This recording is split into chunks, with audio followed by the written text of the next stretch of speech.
Feche seus olhos, queridos, para que nós possamos orar nesse momento. Uma boa noite a todos. Oremos. Amutíssimo Deus, querido Pai, graças te damos, Senhor.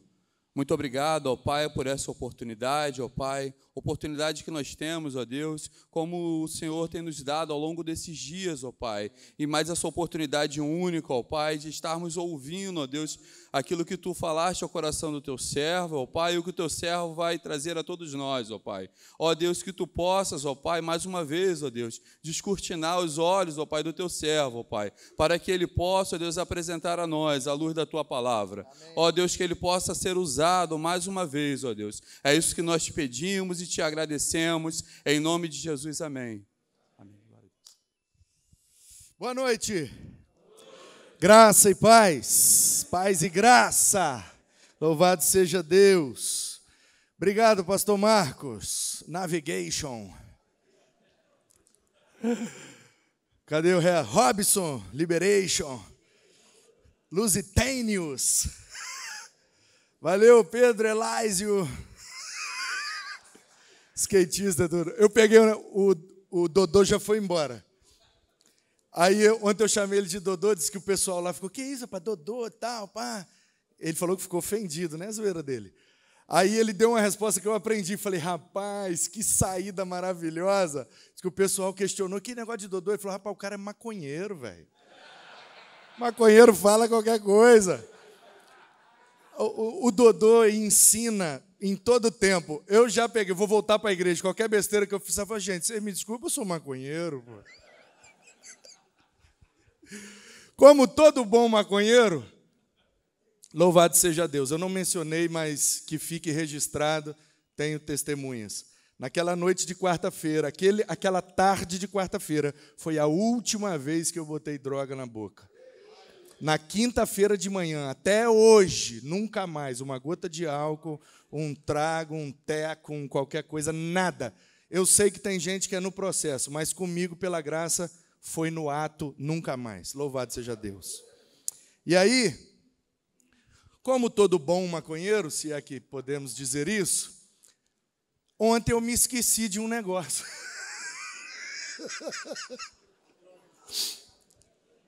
Não, e tem um negócio. Você conhece aquela história do menino que subiu para pregar? Seminarista, 18 páginas de esboço. Você sabe, né?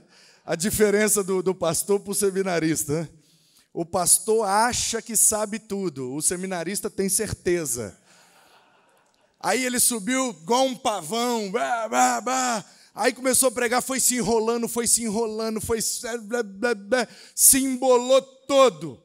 Aí desceu, murchinho, e foi orvalhando. E sentou lá, e o pastor assumiu, impetrou a bênção, foi para a porta despedir do pessoal, o povo foi saindo, o seminarista murcho, saiu por último. Ô pastor, me desculpa, o que foi, meu filho? Nossa, eu mandei muito mal, pastor. O senhor pode me dizer o que aconteceu? Aí o pastor disse, meu filho, se você tivesse subido como desceu, teria descido como subiu.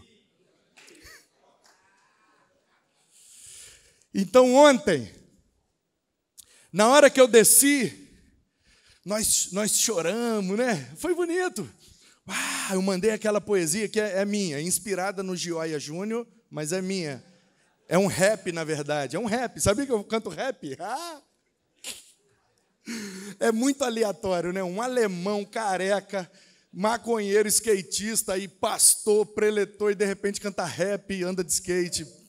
Nada faz sentido. É o quê? Quer que eu mande um rap? Pô, tá duvidando? Minha esperança está em Deus e nada mais, porque esse mundo jaz, no inimigo mais. O Todo-Poderoso é comigo, meu abrigo, eis que tudo se fez novo, o que era velho ficou para trás. Moleque!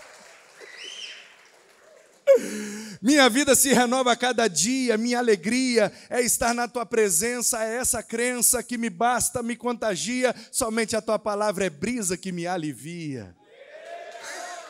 Sendo assim, nesse amor sem fim, me sinto protegido, sei que está perto de mim. O verdadeiro amor lança fora todo medo. Se entregar completamente, esse é o segredo. A chave da paz do servo fiel, que com toda lealdade desempenha o seu papel, faz parte do plantel dos escolhidos, salvos por Jesus, lavados, remidos, limpos, de todo pecado, de todo mal que antes era assolado, já está perdoado, foi abençoado por todo lado. Tem um monte no YouTube lá, você bota Rap Mesa Barba, tem um monte. Preciso honrar um amigo querido, pastor Elton, fica de pé, eu esqueci ontem. Gente, ontem eu estava desesperado porque o missionário tinha horário, estava uma confusão, e hoje eu estou desesperado porque tem jogo do Flamengo. 9h30, me ajuda aí. Pastor Elton, nós batizamos, eu programei para falar na hora que botou a foto eu batizando, e esqueci porque eu estava desesperado. Nós batizamos no mesmo dia.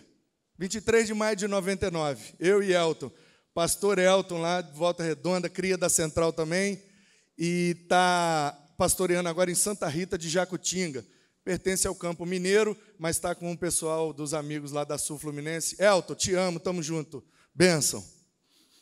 E aí, para encerrar, eu desci cheião, assim, meio, nossa, foi lindo, mandei a poesia, terminei no horário, ai, aí sentei, meio choroso ainda, aquela coisa, e lá dentro, sabe lá dentro?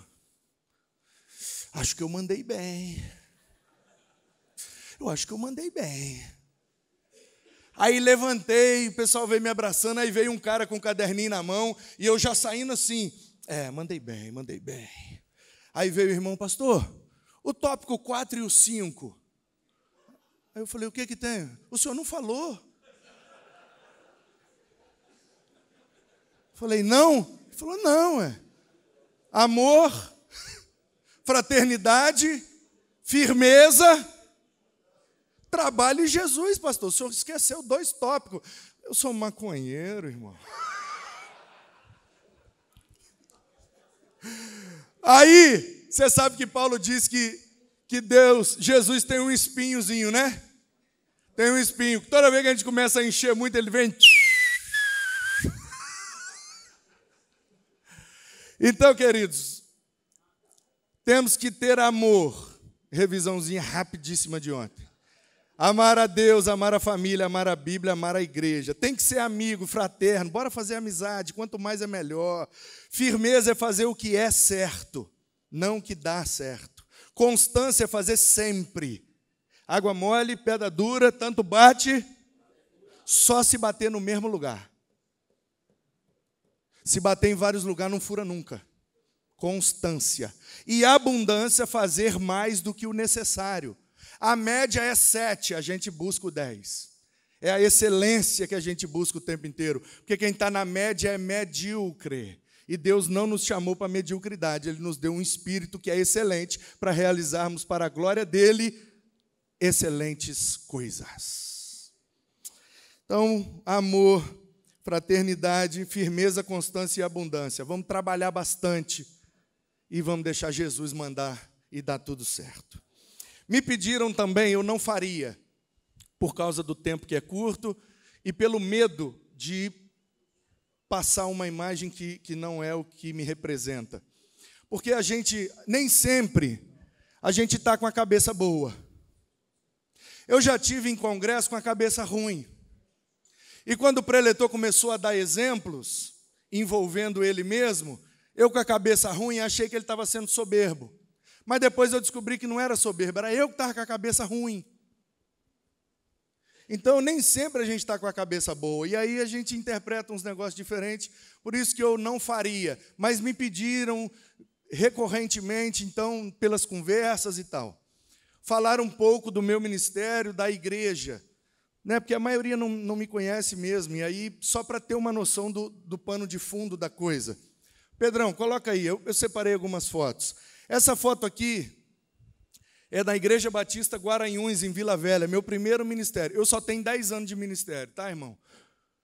Então, meu primeiro ministério como presidente foi aqui. Esse é o primeiro culto, dia 31 de maio de 2015. Pode puxar aí, é um domingo. Tomei posse no sábado, dia 30, dia 31 à noite, a igreja tinha 32 pessoas. 3 anos depois, em 2018, é desse jeito que nós estávamos. E aí alguém me perguntou hoje, Manu, por que você saiu de lá, presidindo o Estado, vice-presidente do Brasil, e com a igreja top, morando na beira da praia? Eu falei, porque esse povo tinha um terreno aqui do lado, que dava para dobrar o tamanho do templo, e eles votaram contra a ampliação, a favor do término, porque nós fizemos uma reforma, você percebeu, internamente, até que chegou um ponto de fazer tudo por fora. A minha ideia era, não vamos gastar com acabamento, vamos bater uma laje, subir as paredes e dobrar o tamanho do templo, vamos chapar de cadeira, depois a gente vê o que faz lá fora. A igreja votou unanimemente em fazer a fachada, terminar o exterior e não estender o templo. Aproveitei o terreno, fiz uma quadra, fiz um muro, a calçada e encerrei, e Deus então me soprou lá para São Paulo, porque aquele povo queria um pastor para levá-los a expandir o templo. Então, pode ir, Pedrão. Aí era a Igreja Batista Guaranhuns do lado de fora. E quando eu saí, 8 anos depois, quase 8, ela ficou desse jeito lá. Louvado seja Deus. Quero mostrar um negócio para te inspirar. Não é para você imitar, não necessariamente, mas para te inspirar. Isso aqui era uma placa com a programação semanal da igreja, horários de cultos. Esses 2 pontinhos pretos aqui são 2 QR Codes. Isso aqui foi já no meio da pandemia. Porque a gente já tinha culto online, já fazia muita coisa, a igreja cresceu demais na pandemia, demais mesmo. Triplicou as entradas e tal, e uma obra que duraria 10 anos, durou 6 meses. Glória a Deus. E aí, aqueles 2 pontinhos pretos ali, um era um QR Code que levava para o site da igreja, onde tinha o contato de todos os ministros, pastores e líderes. Você está precisando de negócio de casal? Fulano cuida de casal, o WhatsApp dele é esse. E no final, pastor Manu Mesa Barba, esse é o WhatsApp dele, pode fazer contato. E o outro QR Code era o QR Code do nosso Pix. O QR Code do Pix da igreja. E embaixo uma frasezinha bem pequenininha dizendo, contribua com o nosso projeto social. Aqui cuidamos de 30 crianças. Tchaf, tchaf, tchaf. Cansei de ver gente passando, apontando o celular e R$5, R$10, R$30, R$50. O meu presidente querido, Marco Navega, mandou R$30 para nós. Obrigado, pastorzão. Foi bênção. Porque ele viu lá a nossa obra, que nós estava lá, e eu pedindo oferta mesmo na internet. Aí, gente, estamos fazendo, e acabou o dinheiro. Ajuda nós. Chegava no dia seguinte, tinha dinheiro na conta. O pastorzão mandou, foi muita bênção. O tal de um vídeo, teve um vídeo que viralizou, o vídeo do entulho. Eu fiquei conhecido como o pastor do entulho. Porque quando chegou na hora de fazer a quadra, no terreno que os irmãos não quiseram expandir o templo, aí estava fazendo a quadra e precisava de entulho para nivelar o terreno. Era muito caro. Peguei os adolescentes da igreja, pandemia, sem aula, e nós saímos com os carrinhos de mão, pá, enxada pelo bairro. Todo mundo fazendo obra em casa, vários montinhos de entulho na frente do monte de casa, e pega entulho, e vamos. E aí nós não compramos nada, pegamos o entulho do bairro, ajudamos as pessoas e nivelamos sem gastar nenhum real. Um dos vizinhos da igreja, que eu fui pegar o entulho da reforma do muro dele, eu pedi, posso ajudar o senhor a pegar o entulho? Para que você quer? Levar para a Igreja Batista. Estamos fazendo uma quadra lá para nivelar o piso. Aquela grandona ali da esquina, eu falei, é lá mesmo. Esses pastores, vou te falar, viu? E eu todo sujo, desde cedo, pegando entulho com os meninos. E eu vou te falar, esses pastores, eu duvido. O que custa o pastor pagar, rapaz, uma caçamba de entulho? Esses pastores tudo rico, milionário. Eu aposto que ele está num carrão importado, andando por aí. E você aí, ó, sendo explorado. E eu quieto. Só fui dando corda. É complicado. E ele foi.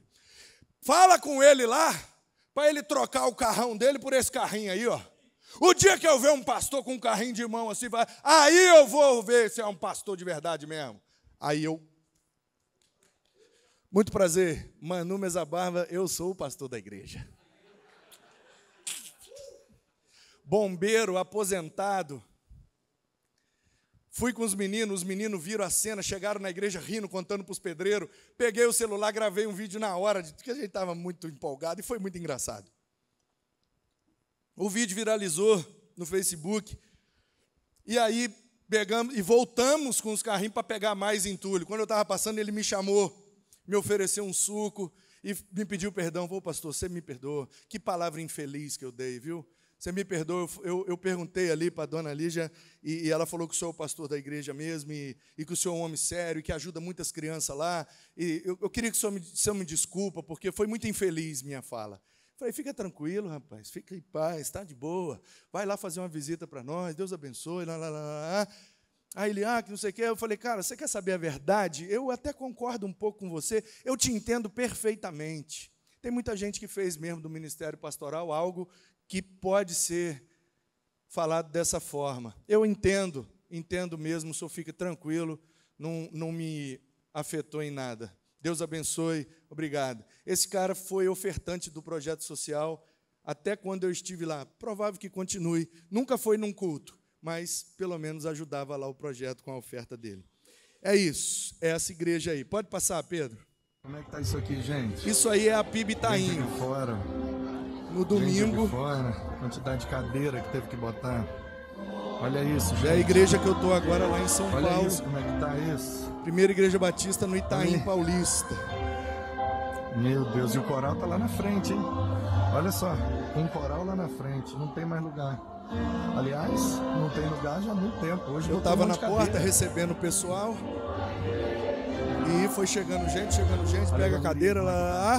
Aí, quando deu a oportunidade, eu fiz esse vídeo aí. Um domingo normal. E nós lá superlotados, com várias cadeiras.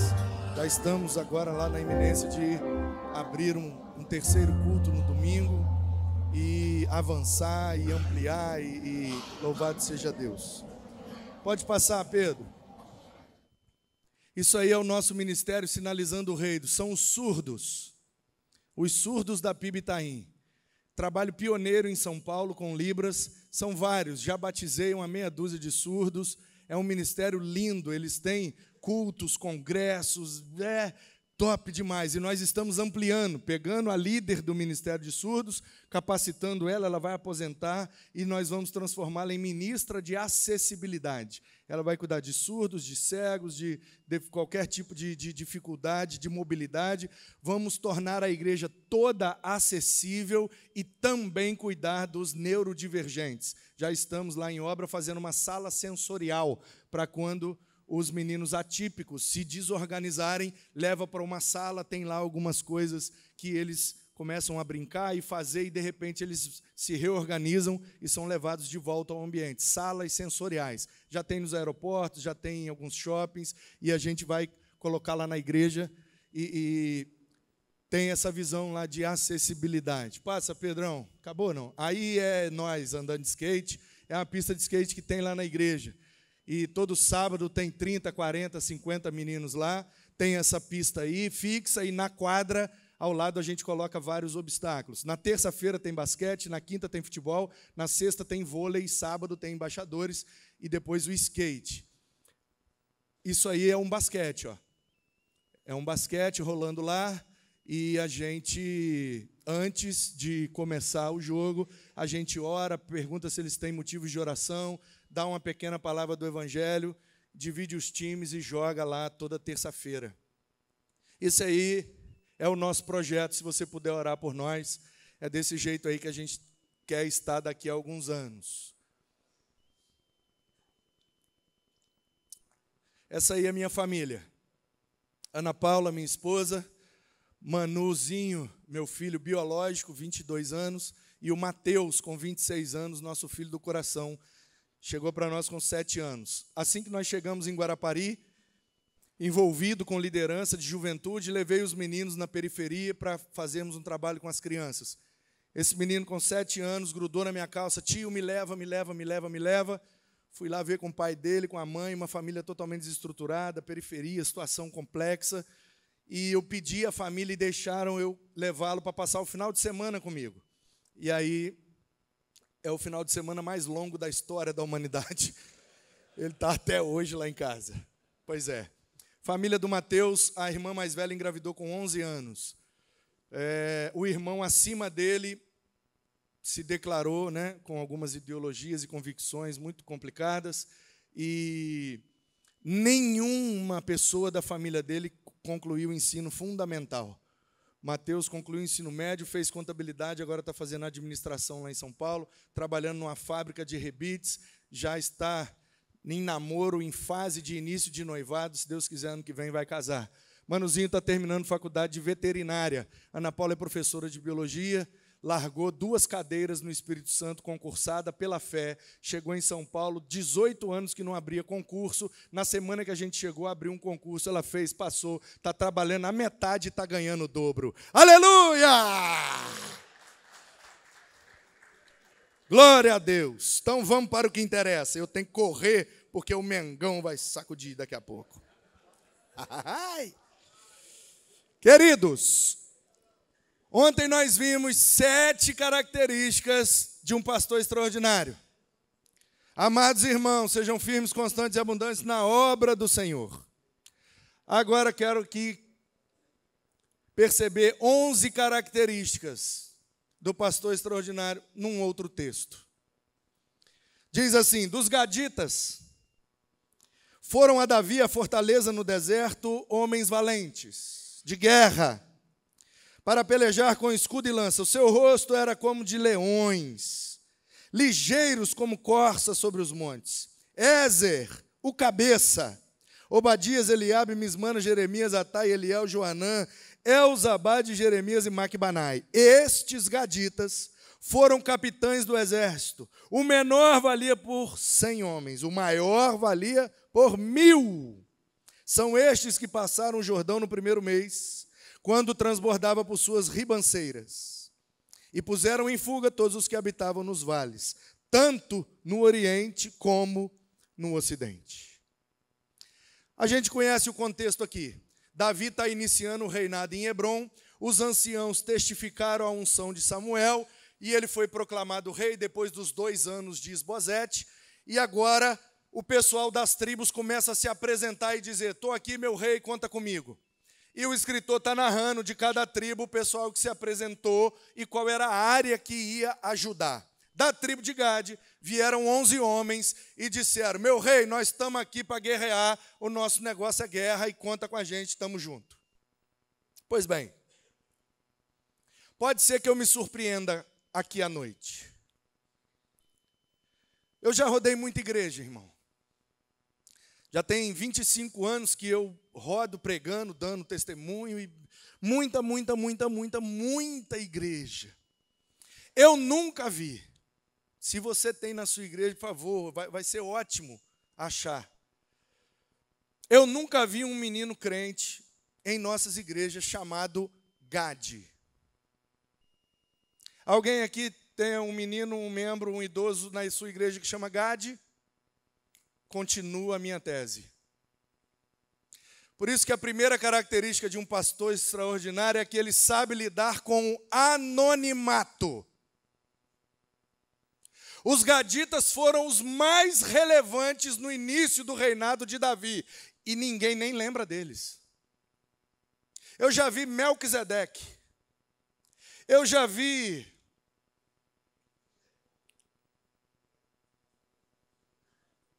de tudo. Já vi uma menina, Jezabel. Vi. Aí eu falei: ô minha filha. Aí eu já imaginei, alguém que não tem a menor noção, abriu a Bíblia, meteu o dedão e falou: Jezabel, um nome bonito. Aí eu falei: foi assim aleatório, né? Ela falou: não, meu pai é pastor.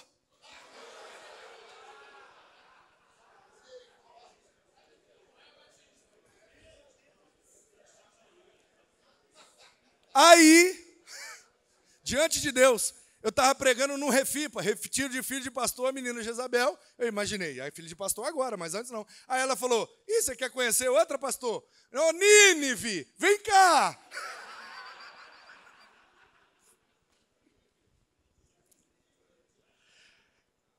Esses dias um pastor me ligou. E em tempos de WhatsApp, ligação Ou é uma prova de amor, ou é o início de um problema. Eu estava atendendo, ele ligou 2, 3 vezes, insistente, eu imaginei que fosse um problema. Terminei, retornei para ele. Manu, desculpa aí, cara, estou precisando desabafar, estou precisando conversar, me empresta o ouvido aí 5 minutos. Fala, meu querido, pastor queridaço do Nordeste. Rapaz, eu estou aqui que eu não me aguento.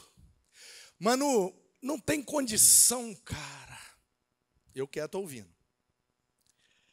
Chegou lá na igreja um cara destruído, com a vida toda doida. Eu cuidei do cara, mano. O cara ficou bom. Chegou uma menina linda, crente, piedosa, família boa.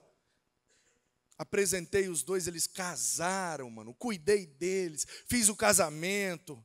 Aí engravidou, apresentei a filhinha, coisa mais linda, a igreja abraçou. Pensa numa história linda. Falei, pois bem, mano. Chegou uma church aqui na cidade. E na pandemia, algumas coisas mudaram. E quando o negócio voltou, ele não voltou. Quando eu fui atrás, ele falou, pastor, nós somos muito gratos, mas agora nós estamos na church. Aí eu falei, ai. Aí eu falei, rapaz, é complicado mesmo, né? Aí ele, mas não, mano, não acabou não. Ontem foi o aniversário de 15 anos da menina. Eu fui convidado. E eu fui. Quando eu cheguei lá, o pastor, quase que eu falei o nome. A mesa do senhor está reservada ali. Aí ele, está vendo? Eu sou o pastor da família. Manu, a mesa última lá do canto, do lado do banheiro. Quando o salgadinho chegava lá, já estava frio.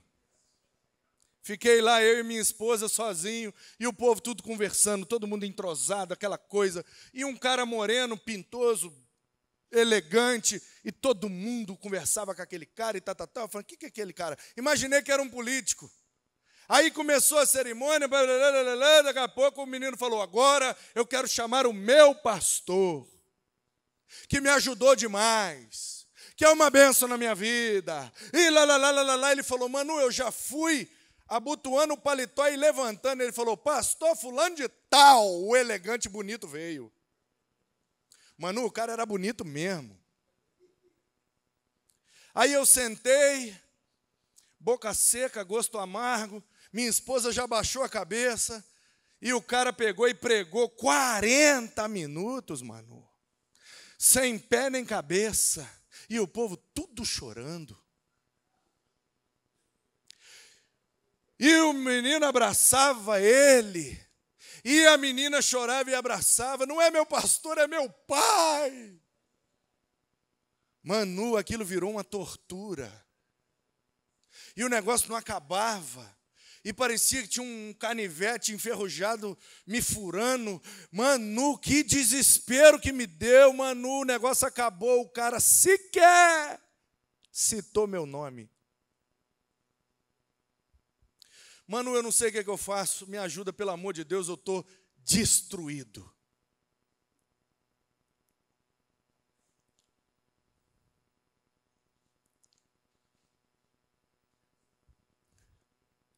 Ministério é isso, irmão. Irmãs, ministério é isso. É doar-se para quem vai te esquecer. Se não estivermos dispostos a lidar com o anonimato, nunca seremos pastores extraordinários. Porque pastores extraordinários desejam que o nome lembrado seja o nome de Jesus. E aí eu perguntei para ele, meu pastor, o nome de Jesus foi exaltado? Ele, foi. Jesus foi glorificado? Foi. Falei, então está tudo certo, meu pastor. É que a gente canta que a glória é dele, que é tudo dele, que é dele, por ele, para ele, mas na prática a gente sofre mesmo. Então a gente precisa ser como os gaditas, que foram os mais relevantes. Ninguém lembra deles. Não tem livro, não tem congresso, não tem revista de EBD, não tem pregação, quase ninguém lembra, não tem nem um menino chamado Gade. E tem Gael, e tem Enzo, e tem Theo, e Bento, e né? Está na moda agora de nome pequeno. Vai só diminuindo. Eu acho que as próximas gerações vai ser sílaba o nome. Que tá...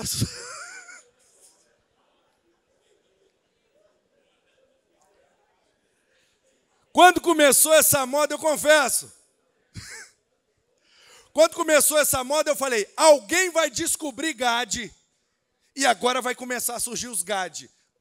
Tem Gael para todo lado, mas o Gade não apareceu ainda.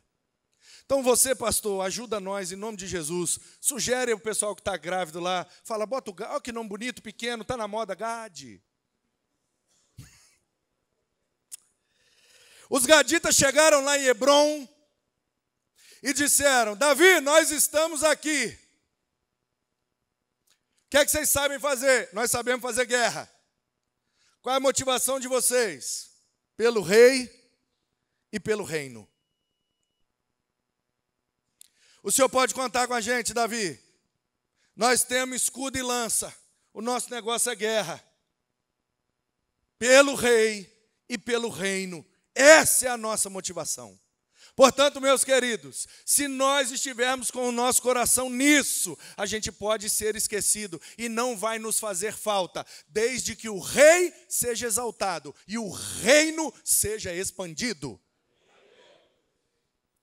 O texto diz que quando eles chegaram lá, era uma fortaleza, mas era no deserto.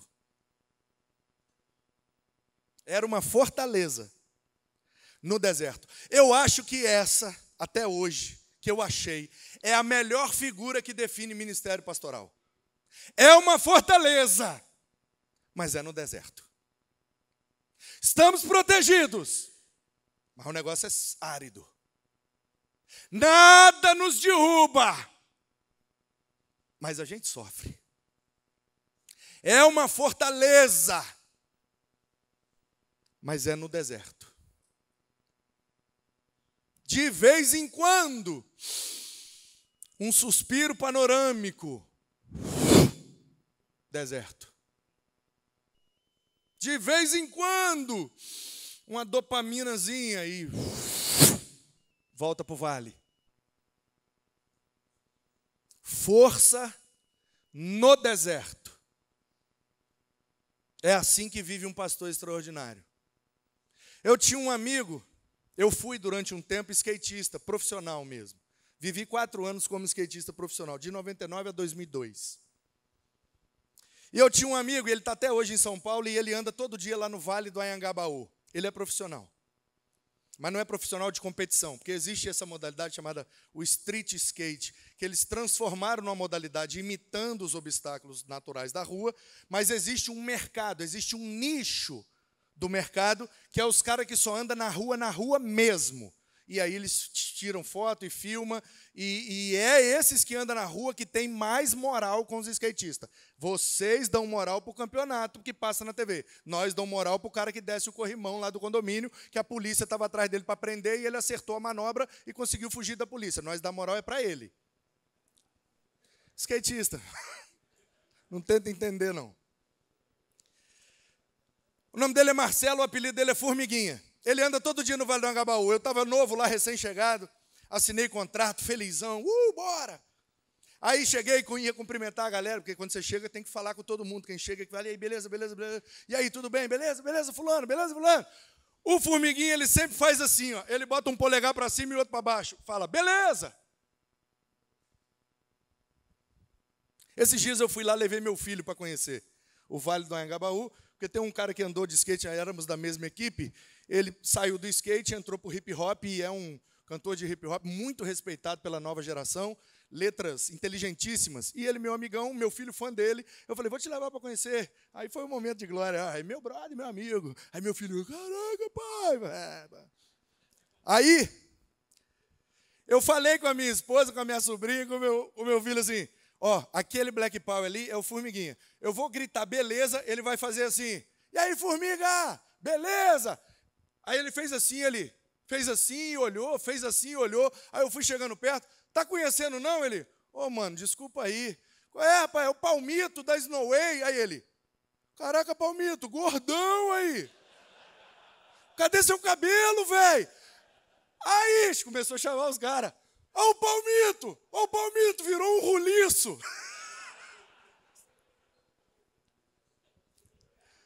Aí ele fez assim. Aí meu filho, lógico, e minha sobrinha perguntaram, depois entrando no carro, indo embora. Pai, o que é aquele negócio que ele faz um para cima e um para baixo? Eu falei, isso é um negócio dele, ele é cheio dos marketing, porque ele vive disso.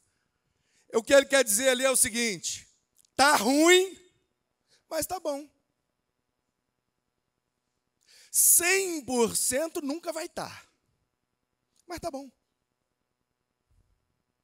Irmãos, tá ruim, mas tá bom. E se estivesse pior, estaria melhor. Força no deserto. É aí que separa os homens dos meninos. É aí que entra o poder extraordinário de Deus, que em nossa fraqueza nos faz fortes. O texto diz que eles eram homens valentes na peleja. Valente na peleja, armados de escudo e lança, uma arma de defesa e uma arma de ataque. Paulo disse que a igreja tem arma de defesa e arma de ataque. Ele diz, a nossa arma de defesa é a nossa fé. E a nossa arma de ataque é a palavra. Ponto final. Pastorzão, em nome de Jesus, com todo carinho e amor que eu sinto demais por qualquer pastor nesse planeta.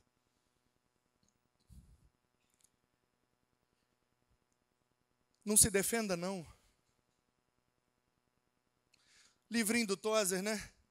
5 votos para obter poder espiritual. Trate seriamente com o pecado. Não seja dono de coisa alguma. Não passe adiante algo que prejudique alguém.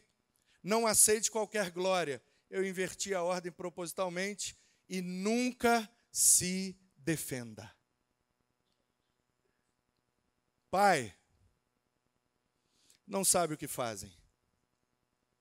Como um cordeiro mudo diante dos seus tosqueadores, ele não abriu a sua boca. Quando a gente se defende, é o nosso braço que está em ação.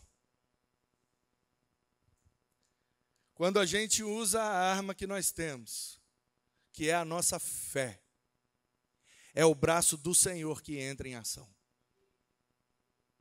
Esses dias eu conversava com um pastor em São Paulo, e ele dizendo das dificuldades de atualizar a igreja, trazê-la para o século 21. E nesse processo de atualização da igreja, ele se deparou com alguma resistência. E um homem que comia na casa dele, que os filhos eram muito amigos, um homem que já tinha sido seu braço direito, que deu uma oferta num momento muito importante do ministério para superar um desafio, um irmão que ele contava muito por causa de uma ideia, por causa de uma mudança, por causa de uma inovação, aquele irmão se rebelou e começou uma campanha para tirá-lo da igreja.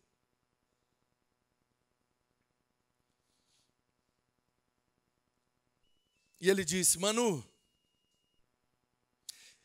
todo dia eu era tentado a me defender. E eu fui com Deus assim, hoje não. Hoje não. Hoje não. No dia que eu tomei coragem para me defender, Manu, numa reunião, eu até escrevi a minha justificativa para na emoção eu não falar o que não pudesse. Eu escrevi a minha justificativa. Pois naquela reunião que eu iria me defender, ele se levantou, pediu exoneração do seu cargo e disse que iria se retirar da liderança da igreja, porque ele iria iniciar um tratamento de quimioterapia, pois ele havia descoberto um câncer muito agressivo. Eu não li aquela justificativa. 40 dias depois eu estava sepultando aquele irmão. Aí ele disse o que me impactou muito, porque eu não conseguiria. Ele disse, e eu chorei sinceramente. Falei, e aí? Aí ele falou, e aí? Que no próximo culto, o povo só faltava me pegar no colo. Num momento desse, a gente tem a tendência em querer rir. Eu sou pastor, eu conheço você, e quando ele me falou isso, a minha tendência foi, bem feito, vai mexer com nós. O diabo louro. Mas aquele pastor piedoso, um amigo querido, ele falou, Manu, eu não consegui me alegrar, porque eu perdi um amigo, eu perdi um líder, eu perdi uma ovelha. Eu fiquei muito triste. Eu fui consagrado, eu era ministro de juventude, porém, para não fechar uma das congregações lá em Guarapari, fui para aquela congregação com 6 pessoas para que ela não fechasse. No bairro onde nós pegamos o Mateus, anos depois. Fui lá. E cheguei, o negócio começou a acontecer, e o negócio foi, um negócio de Deus demais. E aí o tesoureiro da congregação tinha uma esposa, a irmã querida, e eu, com esse meu tamanho, com esse meu jeito, apesar de todo o tamanho e do background de sangue e de vida, por algum motivo, sou extremamente carinhoso. E gosto de receber todo mundo lá na calçada. E gosto de despedir de todo mundo lá na calçada. Eu gosto de inovar em muitas coisas, mas em outras coisas eu acho que é igual caneta Bic. Mantém, que é o que funciona. E aí eu estava na porta, aquela irmã veio chegando, e tinha sido aniversário dela, aí eu, querida, e dei um abraço, e ela batia aqui em mim, eu dei um beijo no como é que vocês falam? Cucurute, né? Cucuruto? Tá, desculpa, calma.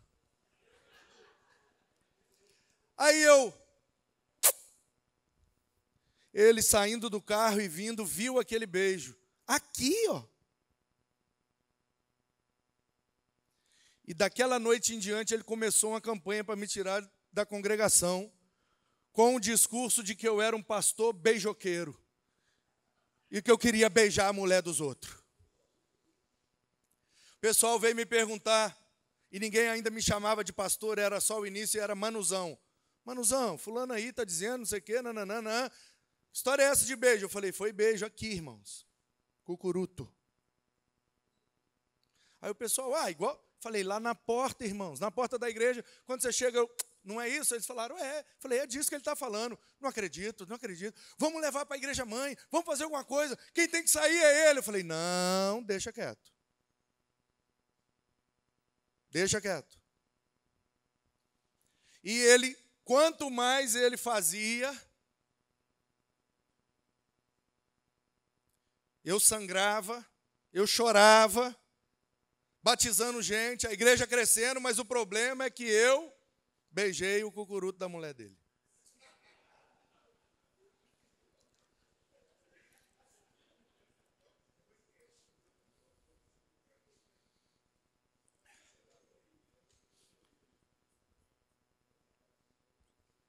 Contra a minha vontade, com extrema dificuldade, eu consegui ter domínio próprio. Egocrateia. Por algum motivo eu consegui, até que ele foi mandado embora do emprego, pegou uma rescisão e viajou para o litoral, na casa da família, e lá ele comprou uma moto, e voltando para casa com a moto, ele sofreu um acidente e morreu.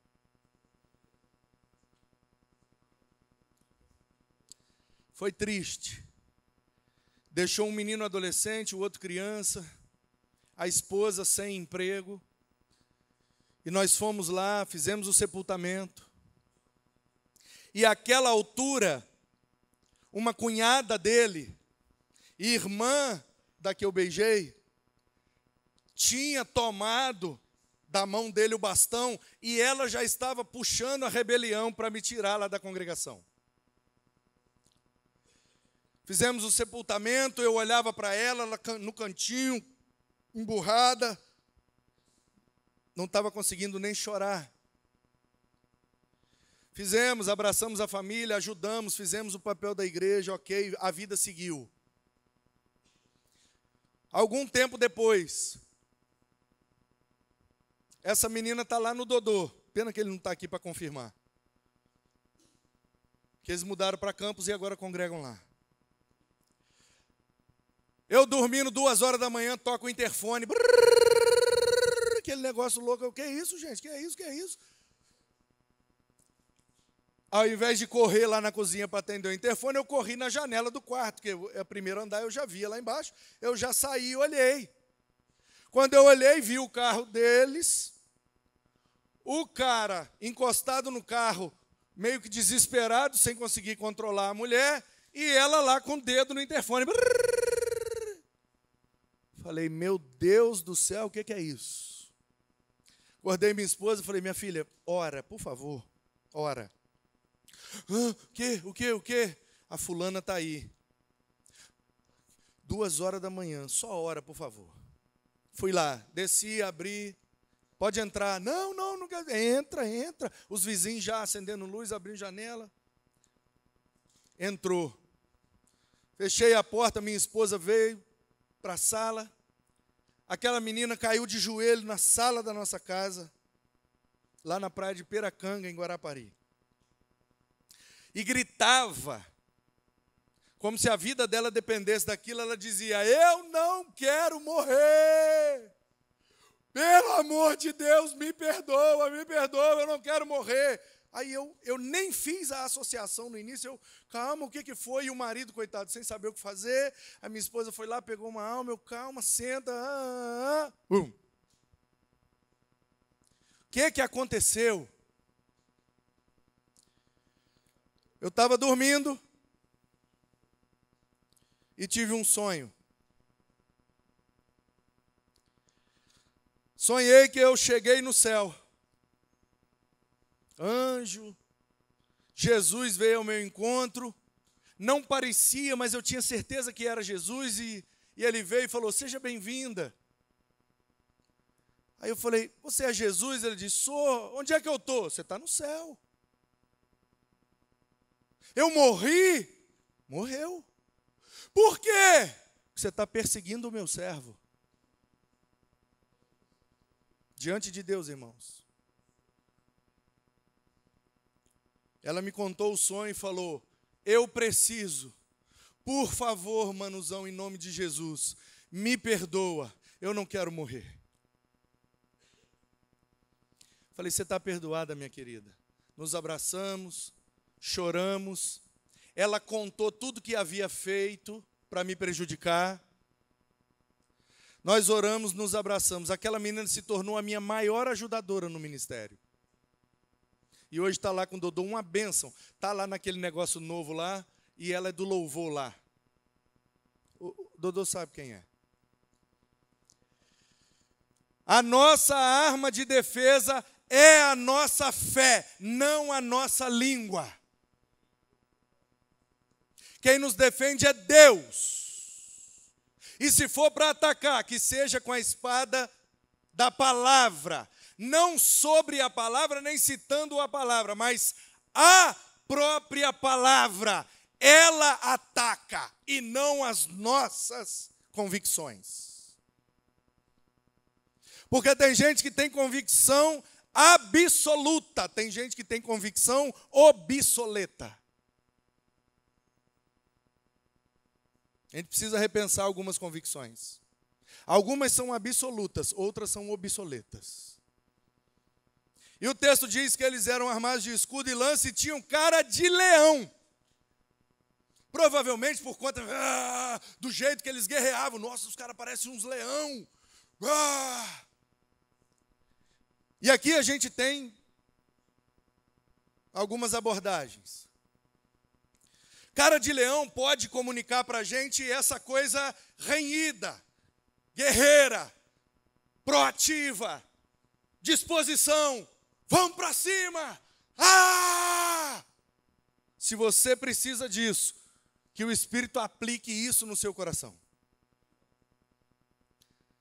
Mas quando eu vejo cara de leão, eu só consigo pensar numa coisa. E o que eu penso é no leão da tribo de Judá. Portanto, eu como italiano, para mim, é muito fácil ser um pastor cara de leão que ganha no grito. Só que o Espírito ministra no meu coração não é para ganhar no grito. O leão da tribo de Judá tem que ser visto na sua face. Quanto mais você se parece com Jesus, mais vitória você vai ter.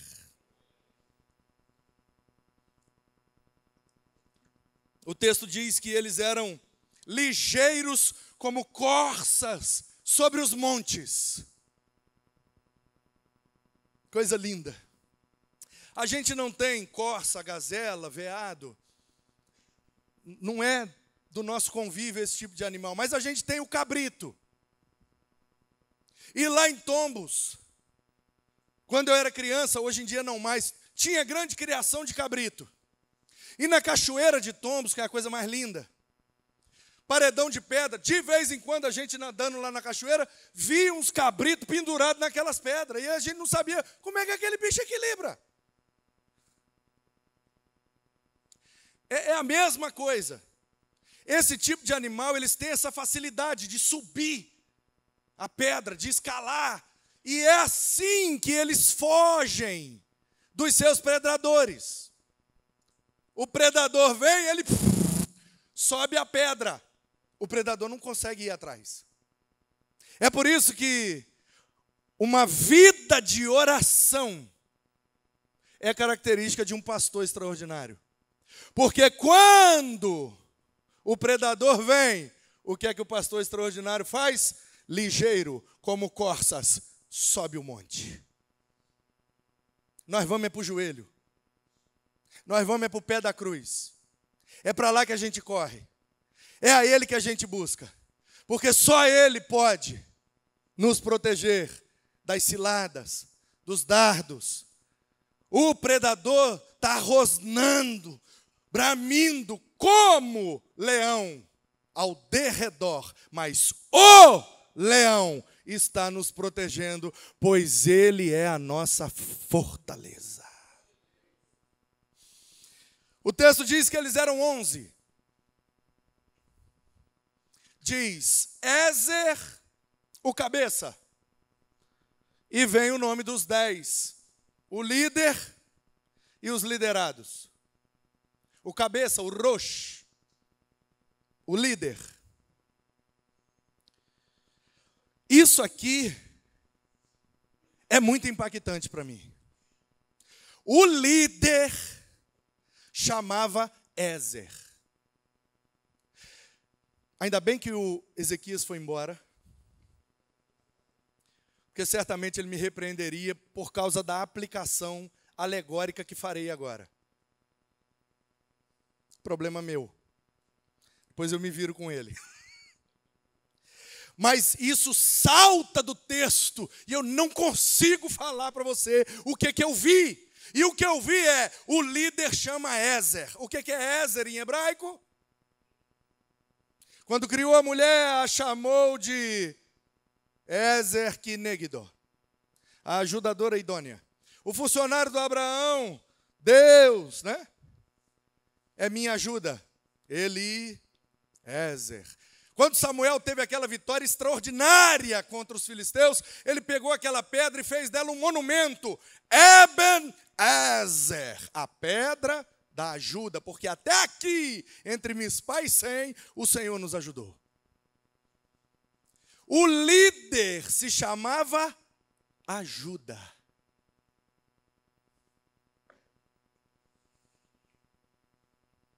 Falando para os pastores de Minas Gerais, ano passado,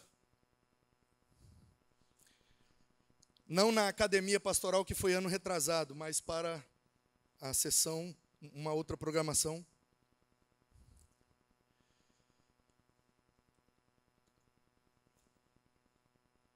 Depois da fala, eu e mais 2 pastores, sentamos para um painel, onde os pastores faziam suas perguntas.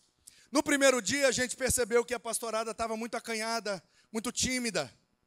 Eu sugeri ao organizador, pegue uma caixa, vários papéis, canetas, lápis, bote aqui e coloca a caixa das perguntas. Os caras vão escrever a pergunta de forma anônima, joga na caixa, amanhã a gente responde. A caixa lotou de pergunta. Porque a gente tem dúvida, a gente só não quer que o povo saiba que a gente tem dúvida. Então a gente não faz a pergunta em público, porque nós somos soberbos, prepotentes, a gente acha que tem que saber tudo. E aí a dinâmica era, cada um tirava uma pergunta e respondia. Lá pelas tantas eu tirei uma pergunta, e a pergunta era, como lidar com a deslealdade de um auxiliar?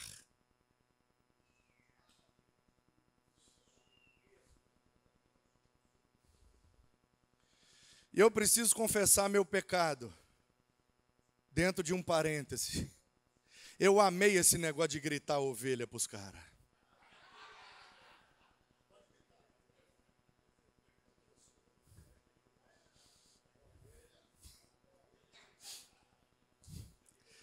Não, ontem quando eu fui começar a pregar, quase que eu comecei, Manu, pastor presidente.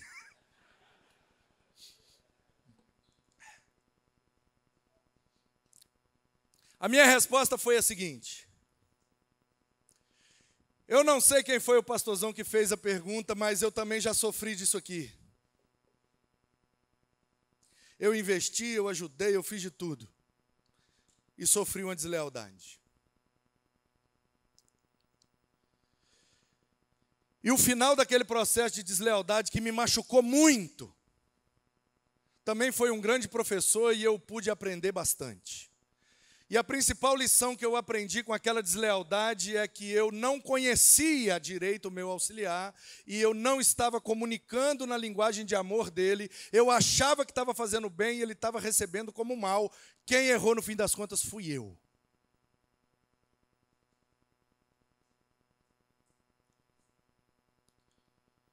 Fui em todos os pastores no Espírito Santo que trabalham com colegiado. No gabinete de todos, os 15. Contei a história e fiz a pergunta, onde eu errei? Fui no outro gabinete, nas reuniões de subseção, eu como presidente acabava indo, naquela reunião eu pegava trabalha com auxiliar há muito tempo. O senhor já sofreu deslealdade? Já, Manu. Então, comigo aconteceu isso, isso e isso. Onde eu errei? Lá pelas tantas, Deus me ensinou, me mostrou, me revelou onde eu tinha errado. Aí eu fui para São Paulo. Cheguei lá, já existia um colegiado. Herdei do pastor emérito, pastor Arídio Barreto. Desse campo, São Gonçalo, foi ovelha do Valdemar Zarro. Pastor Arídio completou ano passado 50 anos de ministério. Eu não sei mais o que fazer para honrar aquele homem. E nós lançamos o livro que conta a história do ministério dele, da Creuzinha Mota, filha da lenda Valdomiro Mota. E eu cheguei lá e herdei o colegiado do pastor Arídio. E eu confesso que nas primeiras conversas eu estava com muito medo de sofrer novamente uma deslealdade.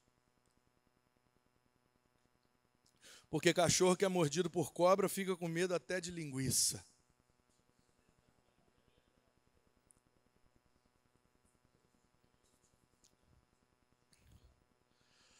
Aproveitei que eu estava em São Paulo.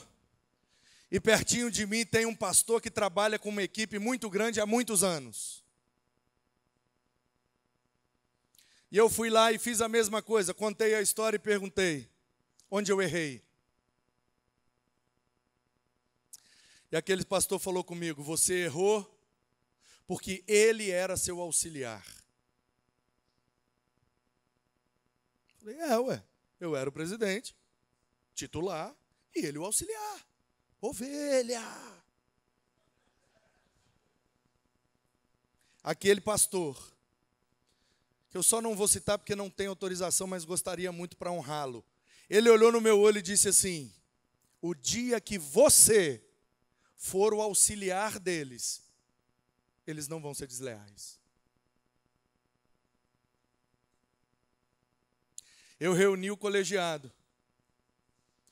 Contei essa história para eles.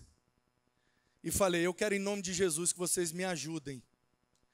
Porque eu preciso ser o auxiliar de vocês.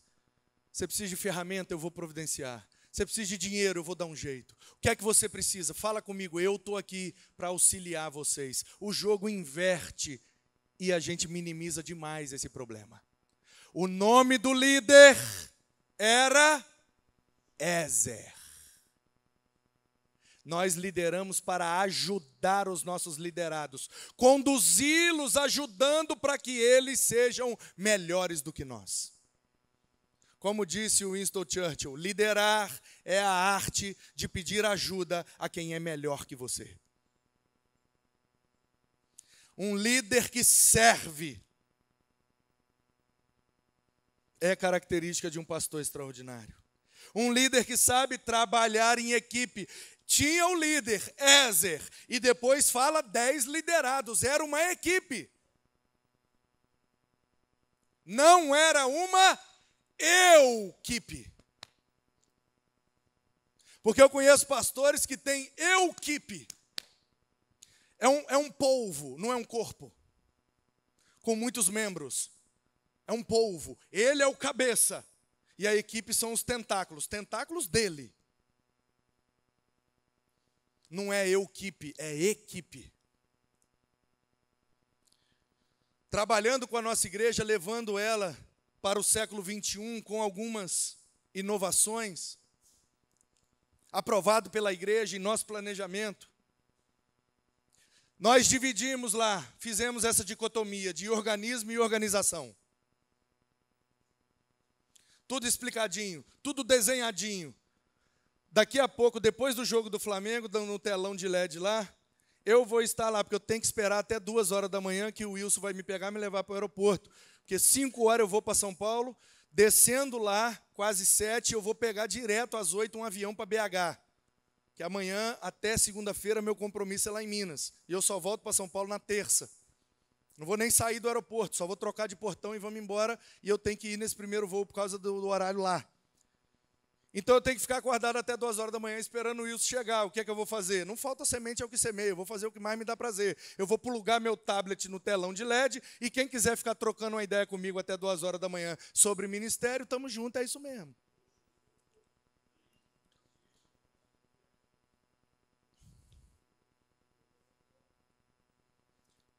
Gente,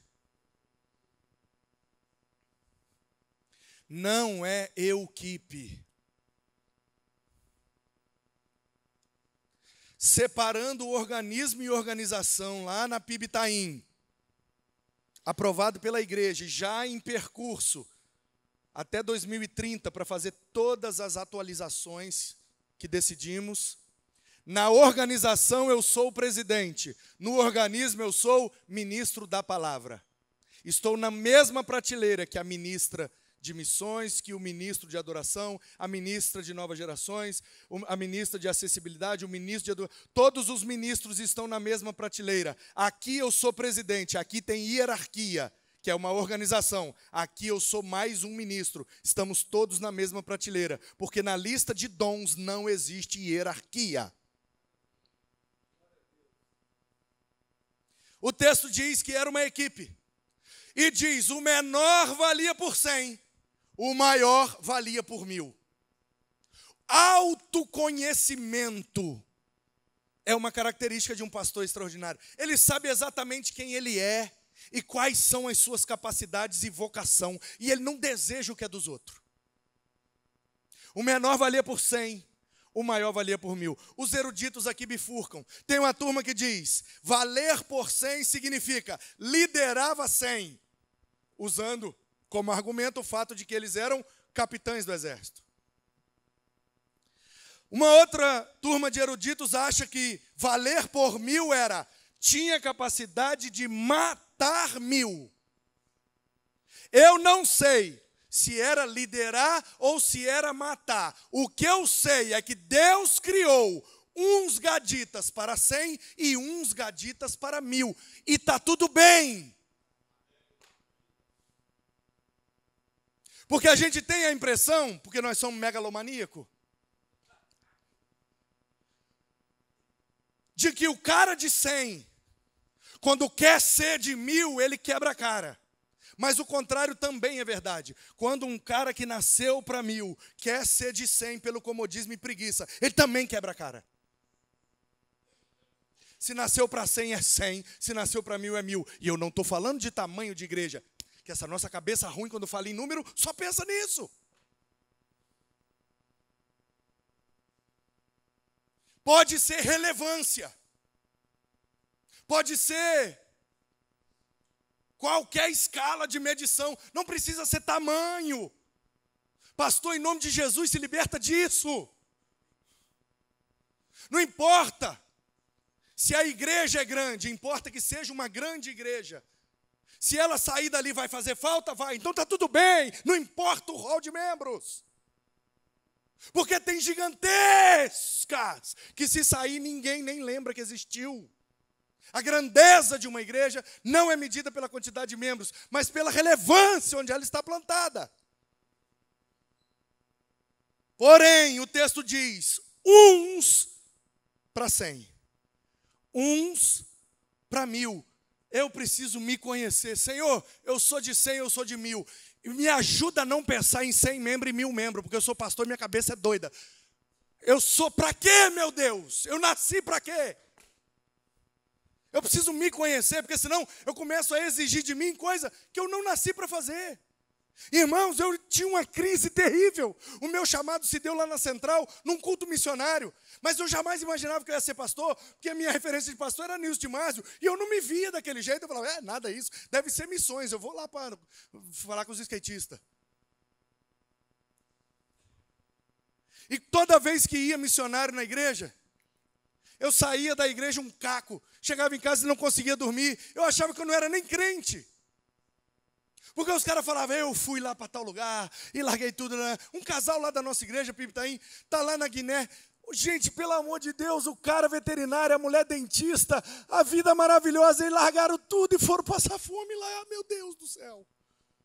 Não passar fome literalmente, porque a junta sustenta muito bem, inclusive. Eu estou falando no sentido de o contexto em que eles se colocaram.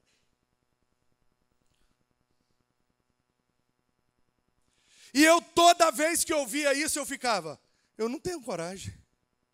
Eu não tenho coragem, eu não teria coragem, eu não iria nunca. E por isso eu não me sentia crente. Eu me achava uma farsa. Porque crente que é crente, tem que estar disposto a ir. Até que o dia que eu comecei a olhar para a Bíblia e buscar me conhecer nela. E aí eu descobri que eu não nasci para ir. Eu nasci para ficar. Apóstolo, profeta, evangelista, pastor mestre. Eu defendo que são 4 dons. Lá embaixo a gente pode conversar sobre isso se quiser. É meu artigo de pós-doutorado. Eu nasci para ser enviado, desbravador, plantador, vamos embora. Eu nasci para bater em nome de Deus e gerar arrependimento. Eu nasci para convidar para dentro com a boa notícia, ou eu nasci para cuidar e ensinar quem já entrou. E eu descobri que eu estou nesse final da fila. Eu nasci para ficar quietinho aqui dentro, cuidando e ensinando. Aí esses dias eu vivi uma experiência.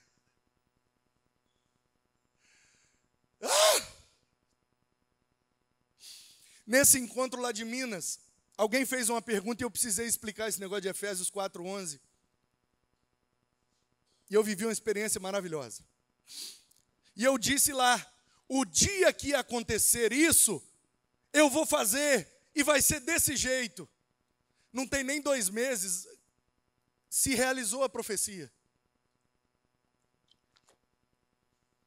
O que eu disse lá em Minas foi, a partir do momento que eu me identifiquei aqui no final da fila, agora eu me conheço. Eu nasci para ficar e cuidar e ensinar de quem está aqui dentro. Eu vou mobilizar, eu vou orar, eu vou ofertar, vou fazer de tudo para quem vai, mas meu negócio é aqui. Aí eu disse lá em Minas, o dia que alguém chegar para mim e falar, Manu, vamos na África, vamos lá nos ribeirinhos, essa turma da junta vive me atazanando para eu ir nos negócios, eu não vou. Andar de barco, negócio de malária, eu não quero. Vai com Deus, me deixa quieto, andando de skate, jogando basquete, cantando rap no Itaim. Entendeu? Não, irmão. Eu me conheço agora. E aí, eu disse lá, se me chamar para esses negócios, eu não vou. Mas o dia que alguém chegar e falar, Manu, vamos lá. Passar fome, calor, frio, malária. Para quê? Para ensinar líderes, obreiros, seminaristas, para cuidar e ensinar de líderes naquele lugar muito inóspito, mas para você ser o poimenas cai didáscalos que você nasceu para ser lá. Vamos passar 2 semanas lá, manhã, tarde, noite, intensivo, Bíblia, teologia, liderança, e dar ferramenta para aquele povo, para a igreja florescer mais naquele lugar. Aí eu vou ser o primeiro da lista, eu pago do meu bolso, eu pego malária. E essa semana concretizou, para a glória de Jesus. O diretor do seminário de Moçambique veio para São Paulo e foi no congresso de pregadores. Quando eu terminei de ministrar, ele veio e falou, pastorzão, que bênção, preciso levar o senhor lá para Moçambique, ensinar essas coisas para os nossos obreiros. Eu falei, ô meu irmão, que bênção, como é que faz? Ele falou, o senhor tem que pagar do seu bolso, ainda tem que dar dinheiro, ainda tem que levar livro e tudo.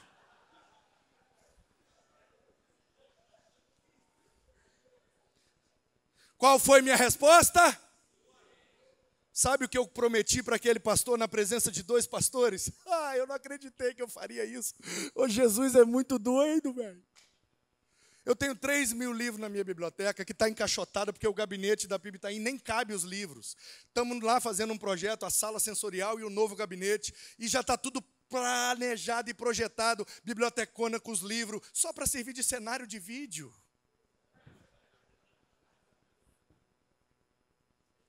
Os aplicativos já resolvem minha vida aqui. E aí Jesus falou, você não disse que iria? Você não disse que daria? Aí eu olhei para o diretor do seminário de Moçambique e falei, pode levar meus 3.000 livros para vocês. Tem um carro 0 ali. E eu vou ofertar para o seminário de Moçambique. Porque eu nasci foi para isso. Cuidar e ensinar. E se eu estou com um recurso que pode cuidar e ensinar do outro lá, o recurso é deles, porque eu sou só mordomo, eu não sou dono de livro nenhum. O texto diz que eles eram valentes na peleja e eles lutavam no vale. Lutar no vale é característica de pastor extraordinário. O texto diz, em Abibe, final de março, início de abril, dava um chuvão lá na Judéia. E o Jordão dava enchente. E o meio da guerra, o rio dando enchente. O que os gaditas fizeram? Pularam na enchente e continuaram lutando. Ministério é isso, irmão. É largar a sua luta e pular na luta do outro. É sair do seu conforto e pular numa enchente para socorrer ou para matar. Entre aspas, espiritualmente falando. Que a nossa batalha é espiritual. Enquanto tem gente correndo da enchente, os pastores extraordinários pulam dentro da enchente e vão fazer o que nasceram para fazer. E o texto diz, eles puseram em fuga dos 2 lados do rio. Os eruditos bifurcam aqui novamente. Pôr em fuga, tem a turma que acha que ajudou o povo da beira do rio a não morrer na enchente, ajudou e continuou lutando. Tem os eruditos que dizem, não, eles pularam na enchente para continuar matando. Eu não sei se eles pularam na enchente para socorrer ou para matar. O que eu sei é que eles pularam na enchente. Meu irmão, não importa qual é a necessidade. Pastor extraordinário está disposto a pular na enchente. E pular de mergulho de cabeça. Lutar no vale. Em meio à enchente. A calamidade. A dificuldade. Escudo e lança. Pelo rei e pelo reino. Para encerrar, a última frase do texto diz, puseram em fuga tanto no leste, quanto no oeste, tanto no ocidente, quanto no Oriente, dos dois lados. Pastor extraordinário valoriza todos. Dos dois lados. O rico e o pobre. Quem fala bem e quem fala mal. Quem ajuda e quem atrapalha. Pastor extraordinário está dentro da enchente, lutando pelo rei e pelo reino, e ele está preocupado no leste, no oeste, no ocidente, no oriente, dos dois lados, para todos ele é sempre o pastor extraordinário, disponível, bondoso, que vai tratar todos sem acepção. Isso é muito difícil para nós, mas é possível, quando o leão da tribo de Judá faz de nós gaditas. Nesse meu primeiro ministério como presidente lá em Guaranhuns, que eu mostrei, eu fiquei quase 8 anos. Não é muito tempo, mas foi tempo suficiente para eu viver algo muito interessante no ministério. Gente que no início me atazanava, no final me ajudava demais. Gente que no início me bajulava, no final estava querendo minha cabeça. A coisa é cíclica, a coisa é muda, é roda gigante, uma hora nós estamos lá embaixo, uma hora nós estamos lá em cima, é a hora que está ajudando, está batendo, o que está batendo, está fazendo carinho, e o troço vai mudando, e Deus vai agindo, e eu não posso desperdiçar ninguém, porque esse que está me atazanando, Deus pode mexer no coração dele, e ano que vem eu posso precisar dele. Por isso que eu preciso valorizar todos, tentar o máximo possível manter todos. Ainda que está me batendo, está falando mal, está me atrapalhando, deixa aqui, porque na hora que Jesus mexer nele, ele vira a ferramenta e ajuda nós. Amém? Amém. Pastorada, vamos orar? O jogo ainda não começou, nós ainda vamos ouvir o Ragos mais uma vez, mas eu queria fazer uma oração com você. Ontem foram 7, hoje foram 11. Eu não sei qual dessas 18 características falou mais ao seu coração. Mas eu queria que você orasse por isso. Pai, muito obrigado pela tua palavra. Obrigado, Senhor, pela carta que Paulo escreveu aos Coríntios. E aquela última frase ali, fechando o assunto que para nós está no capítulo 15. Como pode tanta riqueza numa única frase?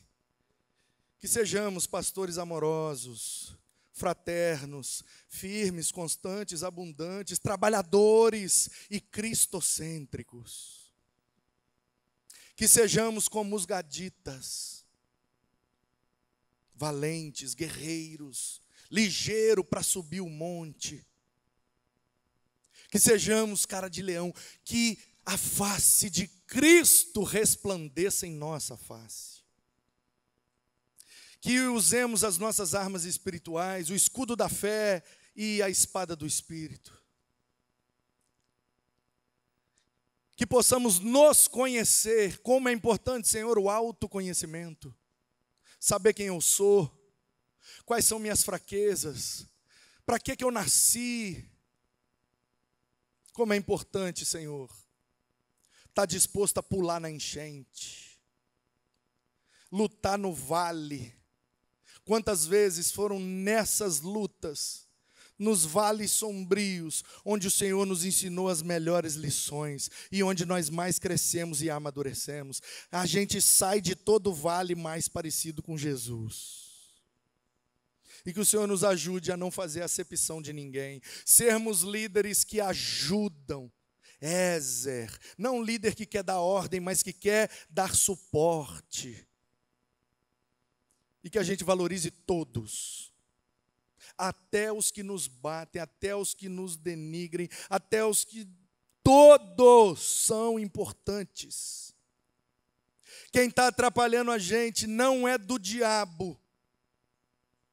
O nosso desejo é que o Senhor os abençoe e nos ajude a lidar, porque às vezes pode ser que é o Senhor mesmo que está fazendo isso, para manter a gente piedoso, para manter nossa vida de oração, para manter a nossa intimidade, porque se tiver todo mundo elogiando, a gente relaxa e pode fazer besteira. que tenha sempre na minha igreja. Eu não quero desejar para os meus colegas, mas para mim eu desejo que tenha sempre na minha igreja alguém contra mim me atazanando, porque é assim que me mantém mais vigilante, piedoso e íntimo do Senhor. Que o Senhor me livre da unanimidade. Que o Senhor abra minha cabeça para receber críticas, sugestões, ideias e opiniões. O povo às vezes é melhor do que nós, é mais inteligente, é mais espiritual que nós. Dá-nos, Senhor, a humildade de receber do povo.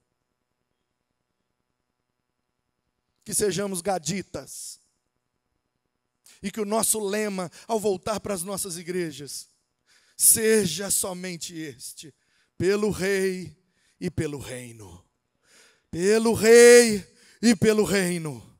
Pelo Rei e pelo reino, em nome de Jesus.